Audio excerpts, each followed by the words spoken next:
Big boss season 6-ൻ്റെ ഇന്നത്തെ live എത്ര പേര് കണ്ടു? കണ്ടവർക്ക് എല്ലാവർക്കും ഇന്ന് മതിയായി കാണുന്ന കേട്ടോ എനിക്ക് തോന്നുന്നത്. സത്യത്തിൽ സീസണിൻ്റെ ഈ ലൈവിൽ ഒരു മണ്ണാങ്കട്ടയും ഉണ്ടായിരുന്നില്ല എന്നുള്ളതാണ്. ഒരു കണ്ടൻറ്റും ഉണ്ടായിരുന്നില്ല. കാര്യമായിട്ട് എന്തെങ്കിലും കണ്ടൻറ്റ് വേണ്ടേ ബിഗ് ബോസ് വീടിനുള്ളിൽ? 3 പേരുടെ ലൈഫ് സ്റ്റോറി പറഞ്ഞു, അത് കഴിഞ്ഞപ്പോൾ അവരൊന്ന് ഗെയിം നടത്തി, അതിൻ്റെ ഇടയിൽ കൂടെ ഒരു പ്രാങ്ക് നടത്തി. ഇതൊക്കെയാണ് ഇതിൻ്റെ ഉള്ളിലുണ്ടായിരുന്ന ആകെ ഉണ്ടായിരുന്ന കണ്ടൻറ്റ് എന്ന് പറയുന്നത്. ഒരു ബിഗ് ബോസ് പ്രേക്ഷക എന്ന നിലയിൽ ഞാൻ നോക്കിക്കാണുന്നത് അതിൻ്റെ ഉള്ളിലുള്ള മൈൻഡ് ഗെയിംസാണ്. അവിടെ എന്ന് പറഞ്ഞു കഴിഞ്ഞാൽ ഒരു മൈൻഡ് ഗെയിമും അതിൻ്റെ ഉള്ളിൽ കണ്ടില്ല.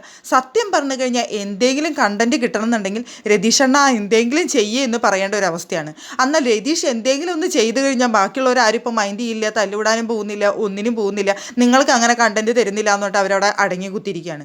അപ്പോൾ സത്യം പറഞ്ഞു കഴിഞ്ഞാൽ കാണുന്ന പ്രേക്ഷകർ എന്താ പൊട്ടന്മാരോ? ബിഗ് ബോസ് സീസൺ 6 എന്ന് പറഞ്ഞുകൊണ്ട് നമ്മൾ ലൈവും തുറന്നു വെച്ചിരിക്കുന്ന സമയത്ത് ഒരു കണ്ടൻറ്റും ഇല്ല. ഇന്നത്തെ എപ്പിസോഡിൽ അല്ല, സത്യത്തിൽ അവർ എന്താണ് കൊണ്ടുവന്ന് ഇടാൻ പോകുന്നതെന്നാണ് ഞാൻ ആലോചിക്കുന്നത്. ബിഗ് ബോസിൻ്റെ ആൾക്കാരെ എന്ന് വെച്ച് കഴിഞ്ഞാൽ കാര്യമായിട്ട് എന്തെങ്കിലും ഒരു കണ്ടൻറ്റ് വേണ്ടേ? നല്ലൊരു പ്രമോ പോലും വന്നില്ല. ഒരു പ്രമോ പോലും ഇതുവരെ എത്തിയില്ല എന്നുള്ളതാണ് യാഥാർത്ഥ്യം. അല്ല, ഇങ്ങനെയാണെന്നുണ്ടെങ്കിൽ അധികകാലം ഈ ഷോയും മുന്നോട്ട് പോകില്ല.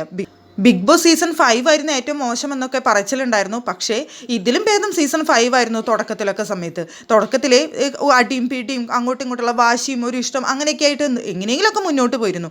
ഇത് തുടക്കം തന്നെ ഇത്രയും ബോറിംഗ് ആയിട്ടുള്ള എപ്പിസോഡുകൾ എന്ന് പറഞ്ഞു കഴിഞ്ഞാൽ ഇനി അങ്ങോട്ട് എന്താവും സ്ഥിതി എന്നറിയത്തില്ല.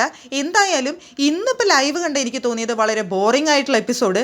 രതീഷണ്ണ എന്തെങ്കിലും ചെയ്യവിടെ, എന്തെങ്കിലും കണ്ടൻറ്റ് തായോ എന്ന് പറയേണ്ട അവസ്ഥയായിരുന്നു.